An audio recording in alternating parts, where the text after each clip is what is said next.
I believe in cinema. I believe in the theatrical experience. I believe it is a necessary pillar of society. It's why me and so many of my colleagues have dedicated our lives to the craft. We don't get to do what we do if you do not show up. The global theatrical audience has allowed me to dream, find a career, and build a more sustainable life for me and my family. And the only way I know how to thank you for that is by continuing to mine my own personal experience and my relationships for more stories to bring to you in cinematic language. To see your response to the film has reinvigorated me and many others who believe in this art form. With many thanks, fellowship and love, Ryan Coogler. Now we cousins. I just wanted to make this video so I could just do that one joke, so it's all downhill from here. In April, I watched Ryan Coogler's latest film called Sinners. If you don't know what Sinners is, it is a supernatural horror film starring Michael B. Jordan, Haley Steinfeld, and Miles Canton. They've been playing old boy. I can really see him in those posters. I'd be squinting, trying to see the guitar player, like, where is he at? But he's the main character, so respect on him. Sinners is Ryan Coogler's fifth movie. I watched it 3 different times, and I cannot stop thinking about this movie. It is my favorite movie of the year, and it'll probably stay like that for the rest of the year. Sinners has quotable lines, a gripping plot, amazing acting. It's so good. This movie, I will always remember seeing it in the theaters for one particular scene, and we'll get into that later. I thought it would be fun to dissect the inner workings of Ryan Coogler's mind and go through how every movie has led to Sinners and how it's his most refined and influential movie of his. I really want to talk about the living legend himself, but I think the best way to do that is through his movies. Let's get into it. Ryan's film debut is Fruitvale Station. It was a personal film for him. Coogler wrote and directed it. Fruitvale Station is about the tragic death of Oscar Grant, who died at the hands of police officers on New Year's Day in 2009. In the movie, we walk with Grant in the last day of his life. As a viewer, we get to see all of the grays of Grant. We get to see what he's like as a father. We see the pain he causes his girlfriend from cheating. We see how he hurts his family with all his run-ins with the law. Throughout the day, we get to learn who Grant is as a person, and by the end of the movie, we root for him. The climax of the movie is when he's on the way back from celebrating New Year's Eve with his girlfriend and friends. He gets forced off of a train at Fruitvale Station due to a fight that he was in on the train. The remainder of Grant's screen time in the movie is him being abused and ultimately shot and killed by a police officer. Before watching this movie for this video, this was at the top of my list of movies that I liked when I watched it, but I will never watch again because of how emotionally scarring it was. It's this movie, Judas and the Black Messiah, and Toy Story 3. For some reason, like, that movie just fucks me up. Like, something about that bitch-ass strawberry bear destroying the morale of Andy's toys, I just can't get behind. Coogler himself is from Oakland, California, where the incident happened. He was born the same year as Oscar Grant in 1986. In one of the interviews I watched from the press run of this movie, Coogler says, "I always wanted to make a feature film from back home in the Bay Area." He says that Fruitvale was the closest to his heart. Coogler got his master's in film at USC. He was in film school the same year that Oscar Grant died. Coogler said that the first grain of him making Fruitvale Station was the incident itself and growing up in the Bay Area. Seeing it become politicized, and seeing his humanity get split in 2 different directions. And the fact that he was a human being, kind of whose life was lost, kind of get glossed over. I watched his interview and he talks so passionately and earnestly about this movie. It was less about the shooting and more about the human story for him. Seemingly, he did everything he could to do this story justice. He got every legal document that was from the court so he can build the structure of the script. He also worked on the case. He had a buddy who went to law school at USC who was working on the Oscar Grant case, and Coogler was able to, he organized all the video files for the presentation of the case, which, I mean, that motherfucker, he put in work for this. Something I love about Coogler's work is that he is so precious about depicting Black manhood. Coogler says on a WTF with Maron that, "I'm drawn to stories about identity. The older I am, the more interested I am in my identity and place in the world. I like to start my movies with a question. The first question I had for Fruitvale was, how could this happen here in Oakland? How could this man be executed?" Fruitvale is a solid movie. Fruitvale is meditative, it is well-paced and sincere. I love the way that the movie looks. It has this glowy warmth to it because it's shot on film. The acting is impactful. The chemistry between actors is felt. This is a real stepping stone for what is to come for this writer and director. Coogman, let's fucking go! The second movie in Ryan Coogler's catalog is Creed. Ryan Coogler directed this movie and he co-wrote Creed with Aaron Covington. It is the first installment in the Rocky spin-off series. Creed follows Adonis Creed, who is the son of Apollo Creed from the original Rocky films. Apollo Creed is the rival to Rocky in the first two movies, and he is turned to a coach and partner in the second two movies that he's in the original Rocky series. Adonis Creed finds love in a hard-of-hearing musician named Bianca. He's able to become a mentee of Rocky. In the movie, we watch Adonis struggle with the grief of his father, all by staying by Rocky's side when he falls sick with cancer. This movie is so good. It reminds me of Spider-Man, as it's like a perfect hero's journey. Adonis is such an interesting hero. He just loves fucking boxing. That's his shit, and I'm here for it. Like, it's as simple as that. He's just a fighter, and we have to watch him as he comes into his own, and I love seeing it. At this point, we cannot go far enough into Ryan Coogler's career without mentioning his collaborators. The first one we'll talk about is Michael B. Jordan. Coogler has done all of his 5 films with Michael B. Jordan in a major role. Most of the time, he's leading the movie. Coogler actually wrote Fruitvale Station with Michael B. Jordan in mind. He said that he saw Chronicle, and he was like, damn, he's so talented. Which is so funny to me. Like, I feel like that's such a random role, and I wonder what part of Chronicle was he got the sauce. In interviews with Jordan from the Fruitvale Station press run, Jordan talks about how he's always wanted to be a lead in a movie. Because at that point, before Fruitvale Station, he had only done side roles in The Wire, Parenthood, and Friday Night Lights.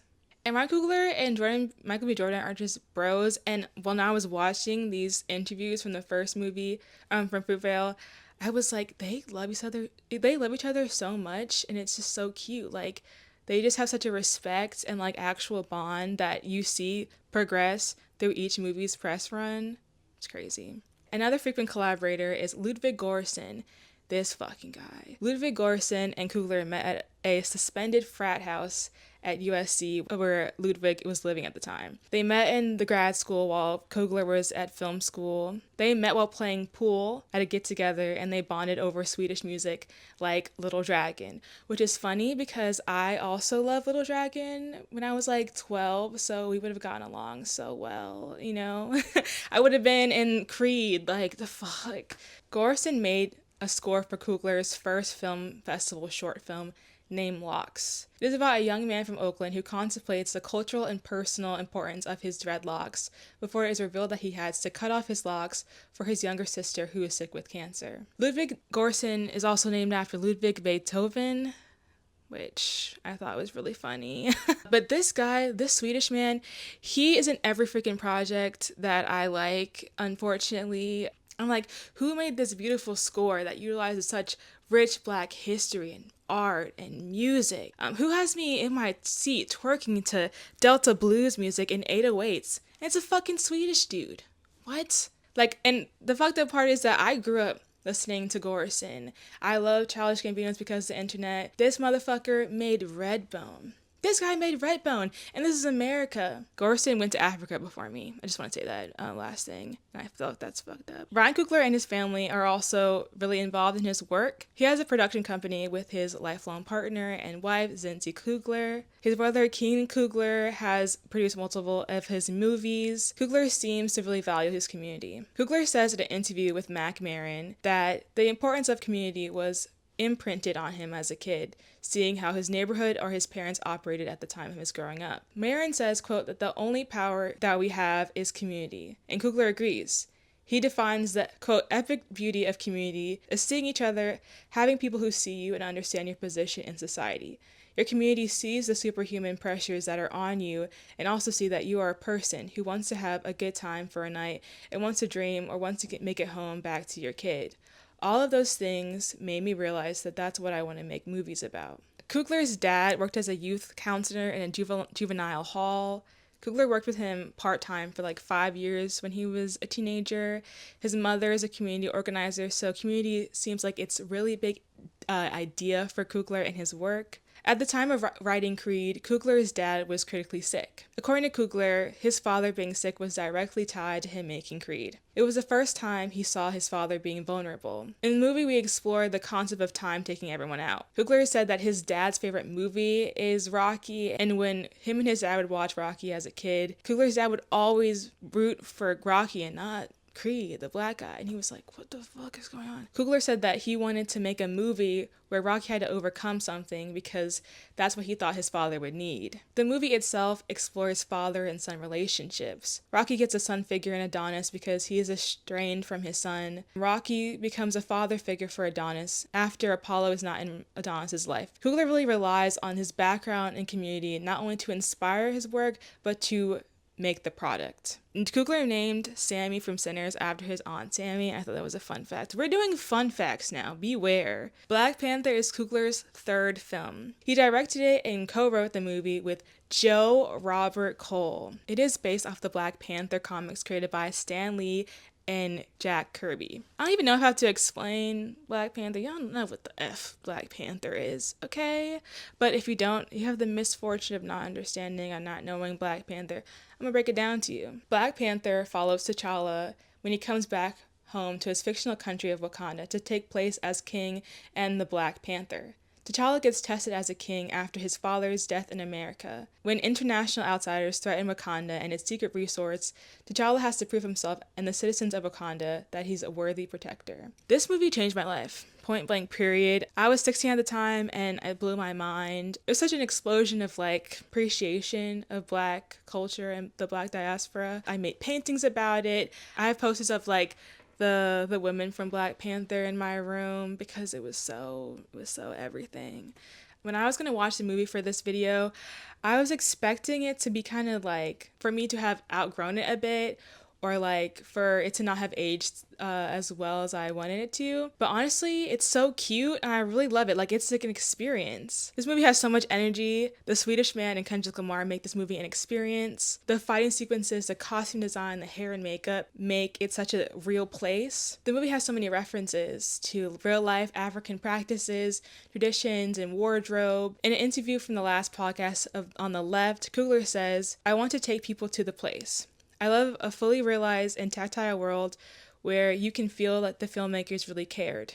It is a celebration of Africa that I've never really seen on such a big stage before, especially at the time. I feel like everyone who's part of the African diaspora is able to see themselves reflected in the movie because it's such a beautiful collage of everyone from everywhere." The movie stars Chadwick Boseman as T'Challa, and rewatching it really made me miss him. It made me miss watching him as T'Challa. He has such a cool, calm, collected vibe to him in the role, which made him such a great lead. All the characters and performances are meaty. The main antagonist is played by Michael B. Jordan, Killmonger. There are so many themes explored through their circumstances. The film starts with the story of Wakanda, its ancestors, spirituality, deities, and the spirit of the Black Panther. So much of the Black Panther movies are about grief and systemic issues and spirituality. Shuri grieves her brother when Killmonger falsely kills T'Challa. T'Challa's whole arc in the movie is about him transitioning into power after his father's death and stepping into a realized role. Killmonger has so much humanity in his character, which is really interesting. I feel like all Ryan Coogler movies are like this, where the villain is so complex. He is completely at fault of the side locks trend in black animation characters. We wouldn't have Echo's character design without Killmonger, which shows you really his influence and power. Killmonger has this tragic backstory of him getting his birthright taken away from him having to leave his family lineage behind, which kind of echoes the real plight of African Americans, where you were taken away from your country and you're removed from your background, which is how you experience systemic issues across diaspora. His father is killed by King T'Chaka. He is left with the feeling of abandonment throughout his lifetime. With the death of his father, he has to deal with the African American side of colonization. Killmonger gets visited by his father when he gets back to the ancestral plane. He talks about his feelings of being lost. He wakes up in a fighting stance. He's in this funny ass stance, and it reminds me of how he's doing it in Creed. It's just so funny. The best part of Creed is the earnest punching in the air whenever he's upset. It is so funny. Killmonger burns all the traditional flowers in case another king shows up or shall rise. Killmonger says he knows how colonizer thinks. I will use their strategies against them. Killmonger says the words, the sun will never set on the Wakanda Empire. And right after we hear his father say, Wakanda has the most beautiful sunsets in the world. Before coming to Wakanda, Killmonger's job was to destabilize countries through his work in the CIA. Shout out to America! He would always strike in positions of power. Despite all the death and destruction he has caused, Killmonger's soul softened when we hear the desperation in his voice saying some lines. Killmonger yells at T'Challa, the world took everything from me. At the end of the film, Killmonger watches the sunset right next to T'Challa. In his last breath, he says, bury me in the ocean where my ancestors died from the ships, because even they knew that death is better than bondage. He a little crazy, but he's poetic type shit, you know what I'm saying? Coogler talks about themes of colonization and systemic and ancestral pain that Black people around the world feel. Killmonger's motivations aren't vapid. He is motivated by the same things that motivate our main character, T'Challa. T'Challa has also lost his father. Killmonger lost his father because King T'Chaka killed him in order to preserve the secrets of his country. Killmonger and T'Challa, they both go to the ancestral plane and see their respective father for guidance in their transition to power. Killmonger contemplates his feelings of abandonment and feeling lost in his identity. Killmonger and T'Challa are two sides of the same coin. They are both dealing with the intergenerational trauma that colonization has both handed to them. Killmonger reminds me a lot of the future villain in Coogler's work, but we'll get back to them. Yeah. You ever heard of the Smokestack Twins? Well, I'm Smoke. Black Panther Wakanda Forever is Coogler's fourth film. He directed it and again co-wrote it with Joe Robert Cole. I remember when I saw the first trailer for Wakanda Forever, I was like, yeah, I'm not watching this shit. I knew it was going to be a hard watch because the passing of the late, great Chadwick Boseman, he passed in like late 2020. I remember losing him and like crying, and I can't even fathom like how hard that is on his wife and his loved ones and Coogler himself. But the second Black Panther movie felt impossible because one, it's hard enough to even top the international success that was the first Black Panther movie. And then two, we saw how the world reacted to Chadwick Boseman's death. Ryan Coogler lost a great friend himself.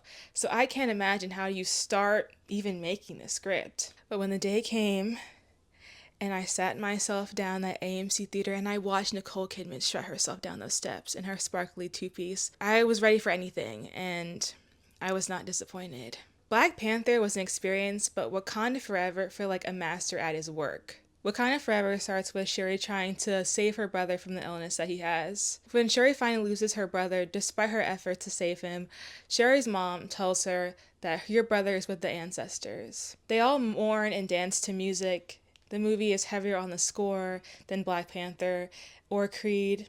The dialogue was more poetic. The sound design is beautiful in this movie. It's good in the first movie, but for some reason I noticed it more. Side note, Ryan Coogler loves an aspect ratio change. He especially turns it up in Sinners. I don't know if enough people have noticed that, but he loves that shit. He's like, whenever something big happens, screen go big. And whenever something, pensive happens, screen go small type shit. And I'm like, yes! Do it again! Do it again! It's amazing. Honestly, if you were to do a drinking game of Sinners, I feel like you get significantly messed up. Like, I think it happens like 6 different times. That's 6 shots. Not saying you should, of course, but if you do, let me know how it goes. There are the same themes of spirituality and grief in this movie as there is in the Black Panther. Both movies explore how those concepts are tied with colonization. There are plenty of interesting references to spiritual lineage. They use greeting your ancestors as a threat and an invitation. We hear heartbreaking lines like when Shuri is talking to Namor. She says, "Why would my ancestors give me such gifts and talents and I couldn't save him?" T'Challa. Wakanda Forever features an absorbing villain named Namor. His backstory eerily parallels to Shuri. Namor's origin story starts with a story about colonization. Namor says, "The surface people have conquered and enslaved people like us over resources." Namor, while he's telling his story of his beginning, grieves his mother. We learn that The colonizers brought smallpox to his village and made them all sick. They brought war and disease, he says. Namor and his village turned to the god of rain and abundance, and their god gave a shaman a vision of how to save his people. The shaman was led to a blue plant in the ocean. With this blue plant and the heart-shaped herb, they simply grind up the flower and use it as a drink to give powers. His people transformed and were able to go underwater and built the city of Takan. At the end of his mother's life, he mourns her and brings her to the surface world to bury her. Namor goes to his original village. He sees what colonizers have done to his land, and he wants to burn it all down. An interesting thing that I feel like I've learned from watching his movies is Coogler likes to use superheroes and supernatural characters to use as an access point to talk about a lot of the things that he talks about with colonization and everything. Because his characters are superheroes, he's able to use that all as a metaphor, but he's not afraid to explicitly talk about these issues. He very explicitly talks about the harm that colonization has given and starved these people, which is similar to what he does in Sinners. Also, fun fact, Toussaint, T'Challa's son, is named after Haitian revolutionary Toussaint Louverture. He was a Haitian general and one of the most prominent leaders in the Haitian Revolution. He does not fucking play. I'm sorry, the Haitian Revolution, bitch, he didn't even have to do all that, but he did. He's about the shits. Okay, let's get into the meat and potatoes of it all. Let's talk about Sinners. Sinners is a major accomplishment, to say the least. If you do not know what Sinners is, which is crazy, I don't know why you watched this video. If you haven't watched any of these fucking movies, hey, thanks for watching, I guess. If you do not know, Sinners follows a young blues guitar player named Sammy. He is taken on a journey over the course of one day when his infamous cousins, the Smokestack Twins, come back to Mississippi to put on a juke joint. The twins invite everyone in town. They bring in past and present lovers, old friends, and a sinister but phenomenal dancer, Remick, who's a vampire with the intentions to kill them all. In the same Maron podcast, Coogler says, "I love this movie. I feel like I had to earn it." This movie feels like a career turning point for everyone involved. To Coogler, it seems like he wanted to make this movie his whole life. Coogler had an uncle, James Edmonds, who was from Mississippi, who loved blues. His uncle was his association to blues music. He says whenever he was around his uncle as a kid, his uncle would just play blues music on vinyl and drink Old Taylor whiskey. Coogler lost his uncle when he was in post-production decree in 2015.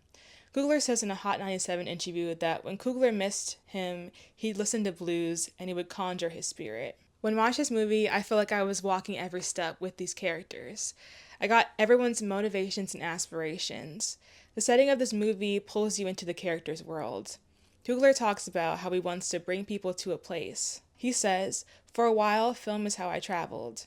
He says, you don't get this music and this culture and these types of people without the place. You know what I'm saying? Like the place is in constant call and response with the people that are there. You know what I'm saying? Yeah.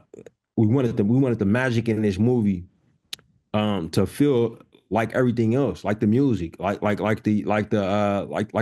dance in the movie. Like we wanted it to feel real and lived in and respected. I learned that some of the inspirations were really interesting. It seems like Coogler did a mixture of mining his own experience with his uncle and a deep dive into a history of blues music. I learned the story of Robert Johnson.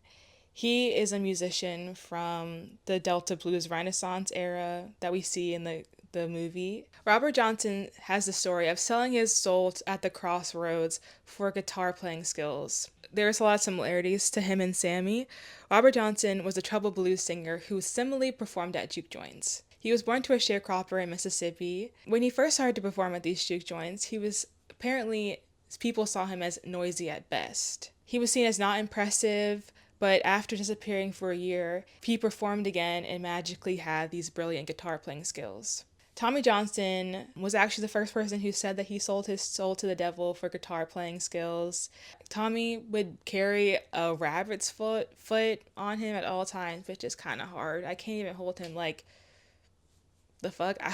That's some swag. Sorry. And what I learned is that there's an Anglo-Saxon version that believed in the Christian devil, and then there's an African diasporic legend, Papa Legba.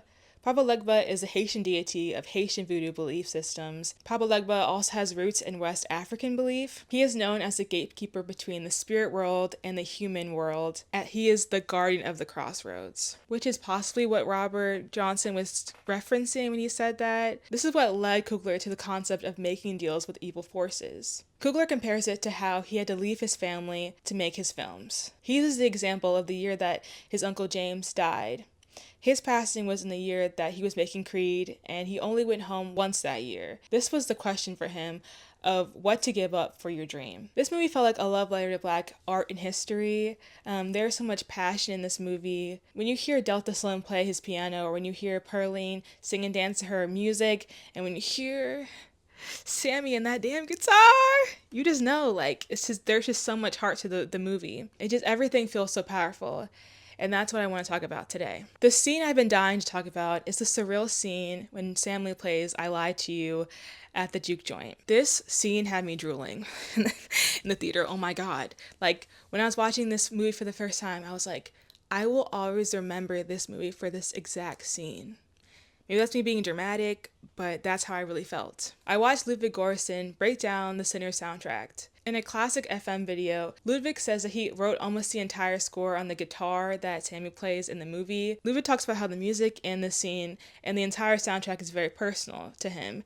His first instrument he learned was the guitar. His father was a guitar player and had taught him guitar. His father also was in love with blues music and would play it all the time. So I'm like, what the fuck is happening in Sweden? What is going on?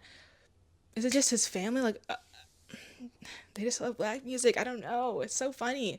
Are Black people even there? Ludwig says when he first read the surreal scene that he got goosebumps. He says in the interview that one scene took 2 months to prepare between all the wardrobe, set design, and costuming working together for those 2 months. When Ludwig is on his task to make this song, he brought in Raphael Saadiq, who is a songwriter. He's Black. Just had to say that. Saadiq said that he has had this dream of making this kind of blues song his whole life. So stars aligned, I guess. Ludwig Göransson reported that it was like a live performance. He was actually live DJing when they were getting the shot. This scene starts with Sammy introducing himself. This song is a confession to his preacher father. His singing moves the crowd.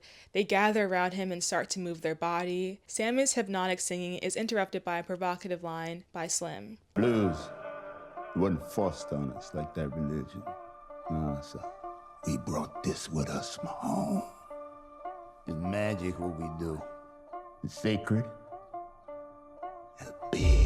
They put some reverb on that, John, and it just sounds so good. We then hear Annie say the same lines that she said at the top of the movie. There are people born with the gift of making music so true that it can pierce the veil between life and death, conjuring spirits from the past and the future. Then we hear Sammy start hitting that humming shit.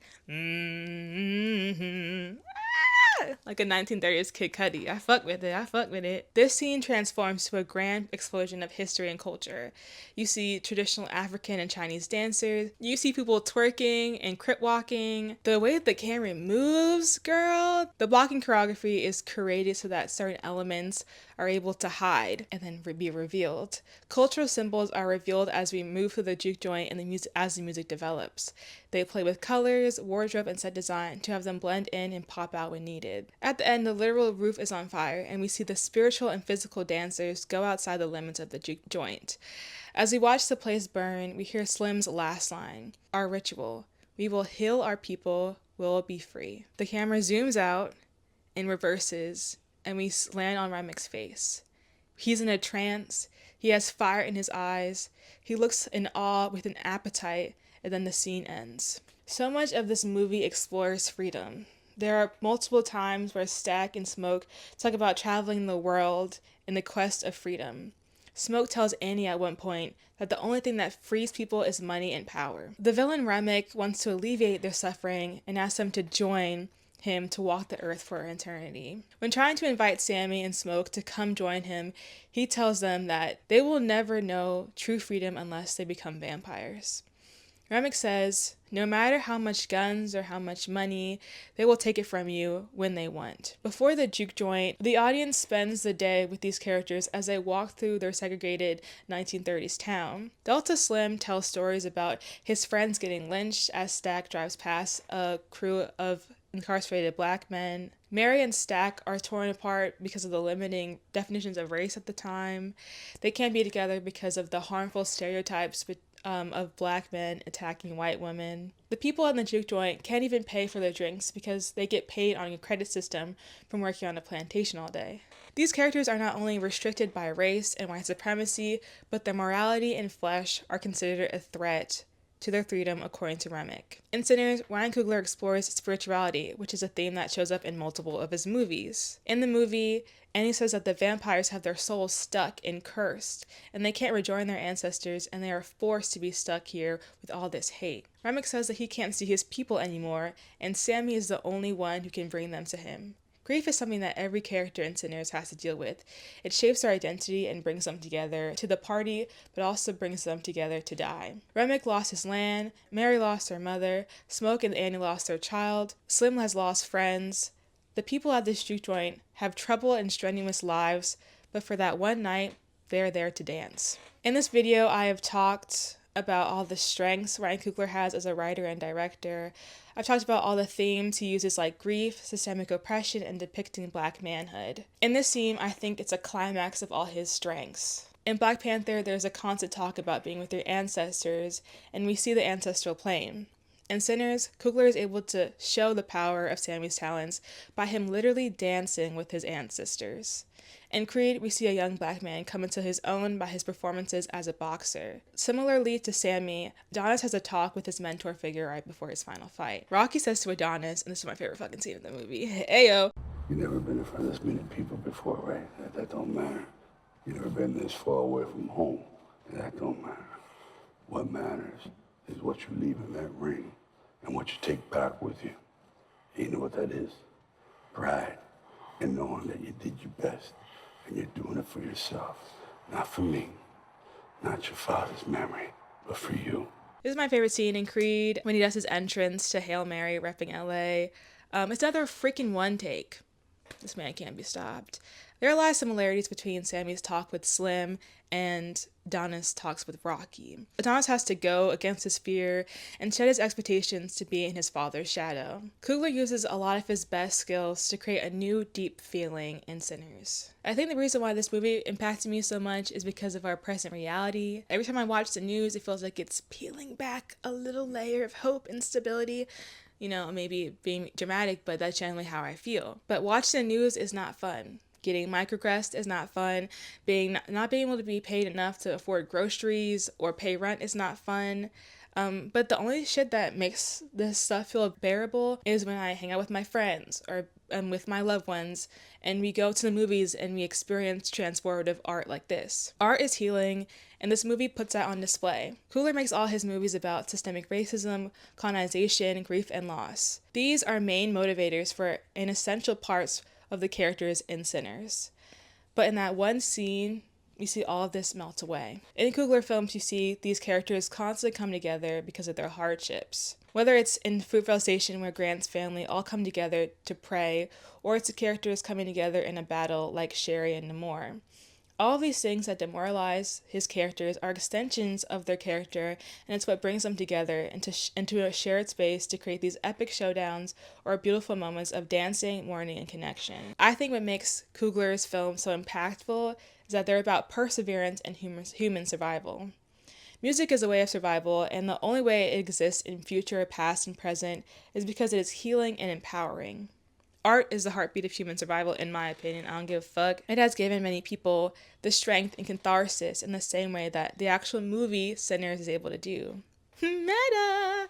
I watch the scene and I think about how insane it is that I get to be in this theater with all these people who look like me and people who don't, and we're all experiencing the power of art together. I was watching this scene right next to two white grandmothers, and not to sound like MLK or anything, but our creeds and colors were creed and coloring, okay? Like, I was looking around and I was just like, damn, like we all up in here just looking like in awe about this because it feels so important and impactful. We will all walk away from this theater leaving something behind and taking something with us. We will be thinking about all the music that is special to us and the music we need to listen to. Earlier in the video, I talked about how Coogler said he wants to make movies about the epic beauty of community. He grew up with a community organizer as a mother. He writes so much about how people can survive through community. Coogler works to be able to bring people to a place, like how he brought us to Philly with Creed and how he was able to bring us to 1930s Mississippi. Coogler writes movies about people, how we connect and how we fail. He writes about how we are all struggling and there is so much pressure to create a safe and happy life for yourself. In this scene, he's able to create a pocket of safety for his characters and his audience. All of these characters in the scene are able to enjoy each other. His characters and his audience can catch a break in this one scene and enjoy some blues, and it's the best scene of his career. Thank you for watching. I'm Havlin of HaviSpeaks. Thanks for the Euphoria video, bro. I don't know how much it's at now, but it's funny because I titled the video why Gen Z doesn't care about Euphoria anymore. But then a lot of people watched it, so you kind of disproved my point because that's an hour-long video about Euphoria. So when you watched it, anyway, I have a Letterboxd at HaviSpeaks. I have a Substack at Rosemary Diaries, at HaviSpeaks, Rosemary Diaries, and an Instagram _ Haviland, HAVILAND. Yeah, thank you for watching. I appreciate it. I hope you watch Sinners another time. Maybe do the drinking game. Who knows? But thank you for Naeem for editing this. Shout out to my brother. Instagram at Naeem Scruggs, or at Naeem Scruggs. Yep, type shit. NAEEMSCRUGGS. All right, peace.